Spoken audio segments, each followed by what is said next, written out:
बिस्मिल्लाहिर्रहमानिर्रहीम। कुरैश की भारी फौज।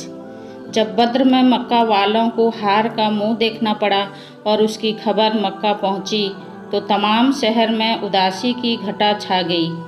हर औरत, हर बच्चा, हर मर्द दुखी और परेशान नजर आने लगा। पहले तो मक्के वालों को यकीन नहीं आ रहा था कि उनकी फौज हार गई है। वो समझ रहे थे कि मुसलमानों ने ये बेपर की अफवाह उड़ा दी है। लेकिन जब बद्र से भागे हुए फौजी मक्का पहुँचे और उन्होंने पूरी बात बताई तो मक्का वालों का दुख बहुत बढ़ गया कि इस फौज में हर तबके और हर कबीले के लोग मौजूद थे। इसलिए सभी को रंज और अफसोस हुआ। अरब में ये कायदा था कि मरने वालों का मातम पूरे 40 दिन तक किया जाता था। औरतें एक जगह जमा होकर बैन किया करती थी, सर के बाल खोलकर सीना पीटा करती थीं।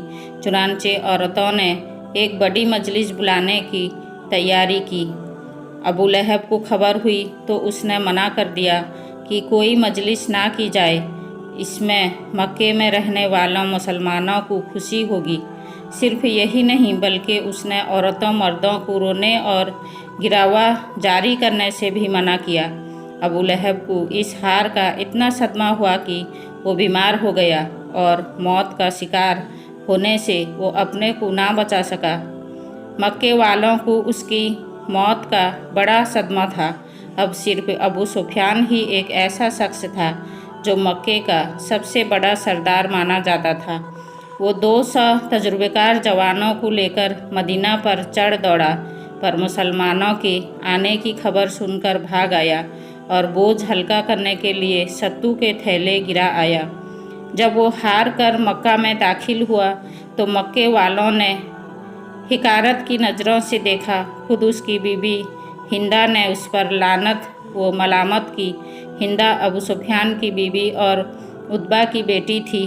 उसका बाप और भाई दोनों लड़ाई में मारे गए थे। उसके दिल में बदले की आग भड़क रही थी। उसे मालूम हो गया था कि हजरत हमजा रज़ियल्लाहु ताला अन्हु ने उसके बाप को कत्ल किया था। वो हजरत हमजा रज़ियल्लाहु ताला अन्हु का नाम सुनकर भड़क उठती थी। उसने कुछ शायरों से अपने बाप और भाई के मासिए और नोहे लिखवाए थे और रात दिन इन मौसियों और नोहों को पढ़कर आंसू बहाया करती थी। बहुत बार अबू सुफियान ने उसे तसल्ली दी, समझाया, लेकिन उसके दिल में बदले की आग भड़कती रही। उसने कपड़े बदलना, इत्र लगाना और बनाव सिंगार आदि करना बिल्कुल छोड़ दिया था।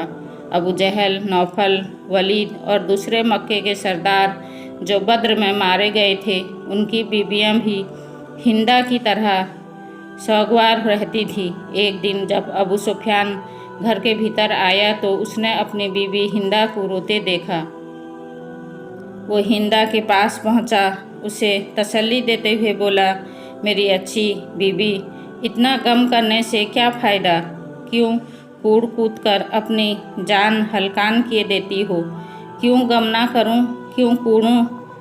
क्यों ना कूड़ूं? क्यों ना रोऊं? मेरे बाप भाई दोनों मारे गए हैं। कोई इतना नहीं कि उनका बदला ले सके। उनकी रूहों भटकती फिर रही है। हिंदा ने रोकर कहा। तुम क्या चाहती हो? अबू सुफियान ने पूछा। हिंदा ने आंसू भरी नज़रें उठाकर अबू सुफियान को देखते हुए कहा, मैं चाहती हूँ कि मेरे बाप और भाई का बदला लिया जाए। बदला लिया जाएगा? अबू सुफियान ने यकीन दिलाते हुए कहा। कब? हिंदा ने पूछा। बहुत जल्द। मैं अरब के तमाम कबीलों को शिरकत की दावत दूंगा और बहुत सी फौज तैयार करके मदीना पर भेजूंगा। अबू सुफियान ने कहा, मैं चाहती हूँ कि इस बार औरतें भी फौज के साथ चलें। हिंदा ने कहा, अगर हम ना लड़ सकें तो कम से कम मर्दों को उभारेंगे। बहुत मुनासिब है। अबू सुफियान ने कहा, तुम चलने की तैयारी करो और औरतों को इस पर उभारो।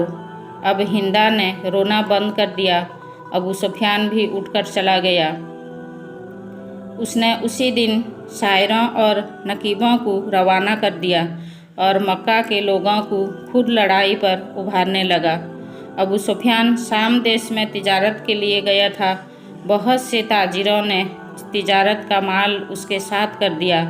जब वो वापस आया तो 50,000 मिस्काल सोना और 1,000 ऊँट मुनाफे में लाया था। ये तमाम मुनाफा सौदागरों को नहीं दिया गया, बल्कि बड़ी लड़ाई के तैयारियों में लगा दिया गया। कुछ दिनों के बाद मुल्क के कोने कोने से लोगों का आना शुरू हुआ। बनु कनाना, यमामा और दूसरे कबीले के जवान आ गए। इस बार मक्का वालों में भी बड़ा जोश था। हर छोटा बड़ा लड़ाई के मैदान में जाने और अपने कबीले के मारे गए लोगों से बदला लेने के जोश में था। इस बार तमाम कुफार ने ये तय कर लिया था कि वो या तो इस लड़ाई में जीतेंगे और मुसलमानों को मिटा देंगे या खुद मिट जाएंगे। एक दिन अबू सुफियान ने तमाम लश्कर का जायजा लिया। 3,000 जवान थे जो उस फौज में शामिल थे। ये देखकर उसे बड़ी खुशी हुई। जब वो जायजा लेकर मकान पर पहुंचा तो उसे एक आदमी मिला जो उसका इंतज़ार कर रहा था। अबू सुफियान के गुलाम ने उस आदमी से तारुफ हासिल करते हुए कहा, ए मेरे आका, ये मदीना मनव्वरा से आया है, आपकी खिदमत में कुछ अर्ज करना चाहता है। अबू सुफियान ने मदीने से आने वाले आदमी की तरफ मुखातिब होकर कहा, तुम कौन हो और किसके लिए आए हो? उसने कहा, हुजूर, मैं कासिद हूँ, मदीना के बूत परस्तों का पैगाम लेकर हाजिर हुआ हूँ। तुम्हें किसने भेजा है? अबू सुफियान ने पूछा। अब्दुल्ला बिन उबई ने, उसने जवाब दिया। सुना है कि अब्दुल्ला बिन उबई मुसलमान हो गया है। अबू सुफियान ने कहा, वो मुसलमान हो गया है। उसने बताया, आपको मालूम होगा कि मदीना के तमाम लोग अब्दुल्ला बिन उबई को बादशाह बनाना चाहते थे। उनके लिए एक सुनहरा ताज भी तैयार कर लिया गया था। तजवीज़ ये हो रही थी कि एक बड़ा जलसा करके ताजपोशी की रस्म अदा की जाए, मगर इसी बीच वहाँ मुसलमान पहुँच गए और ताजपोशी की रस्म खटाई में पड़ गई। हाँ, मुझे ये सब मालूम है, अबू सुफियान ने कहा। अब्दुल्ला बिन उबई को मुसलमानों का आना बहुत नागवार गुजरा, लेकिन मदीना के चोटी के लोग मुसलमान हो चुके थे और इस्लाम दिन ब दिन मदीने में फैल रहा था। इसलिए वो खामोश रहे और मसलहतन खुद भी मुसलमान हो गए। लेकिन तुम्हारे सफ़ीर बनकर आने का इससे क्या ताल्लुक़ है? अबू सुफियान ने पूछा।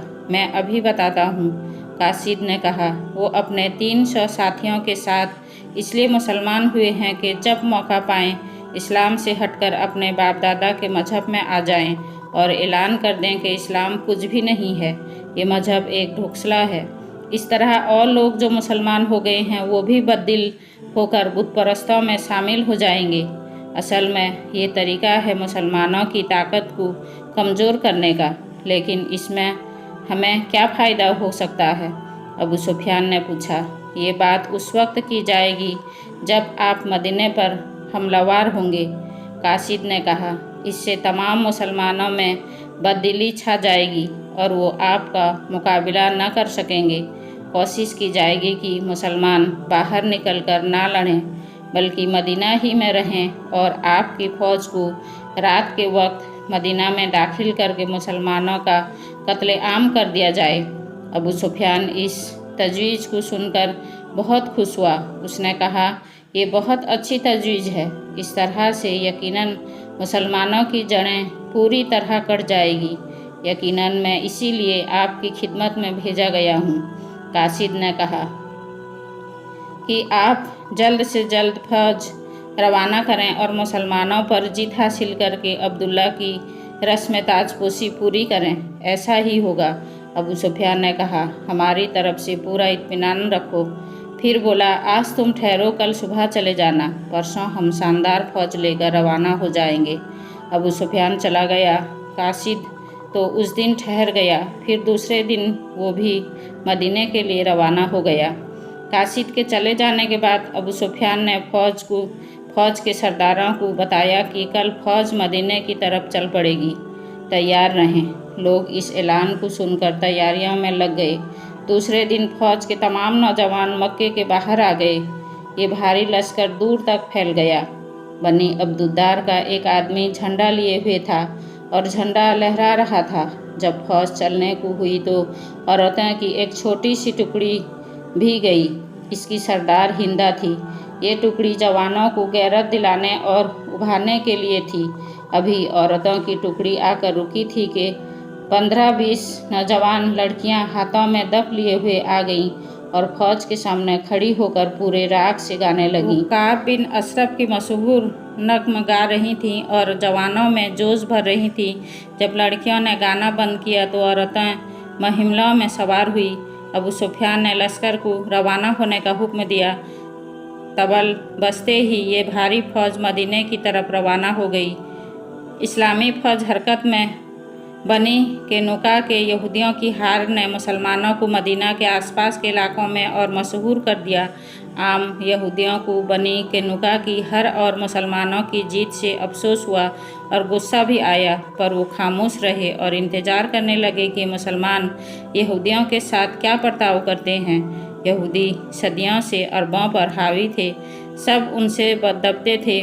इस दबने या लिहाज करने से यहूदियों की दिमाग में ये भतूर भर गया था कि अरब उनकी बहादुरी का लोहा मानते हैं और वो उनसे डरते हैं। लेकिन आज जब 300 मुसलमानों की 700 यहूदियों पर जीत हो गई तो उनके घमंड का नशा उतरा और वो समझ गए कि अरबों का मुकाबला आसान नहीं है। बनी कैनुका के किले पर मुसलमानों के कब्जे के बाद जब उस कबीले के तमाम यहूदी गिरफ्तार हो गए तो दूसरे कबीले के यहूदियों को चिंता हुई और उन्होंने फ़ौरन अपनी मजलिसें शुरा बुलाई। सब जमा हुए। हालात पर जमकर बातें हुई। काफ़ी बहस के बाद तय पाया कि अब्दुल्ला बिन उबई से कहा जाए कि वो हुजूर सल्लल्लाहु अलैहि वसल्लम से कैदियों की सिफारिश करके उनकी जाबख्शी कराए। इस मकसद के लिए एक वफ्द अब्दुल्ला के पास भेजा गया था। अब्दुल्ला जाहिर तौर पर मुसलमान हो चुका था, पर उसका दिल कुफ्र की तरफ मायल था। वो छिपे तौर पर इस्लाम और मुसलमानों के खिलाफ था। उसने कुरैश मक्का के पास कासिद भेजकर उन्हें मदीना पर हमला करने के लिए उभारा। यहूदियों के वफ्द से उसने मुलाकात की और हमदर्दी जाहिर करते हुए कैदियों की सिफारिश करने का वादा कर लिया।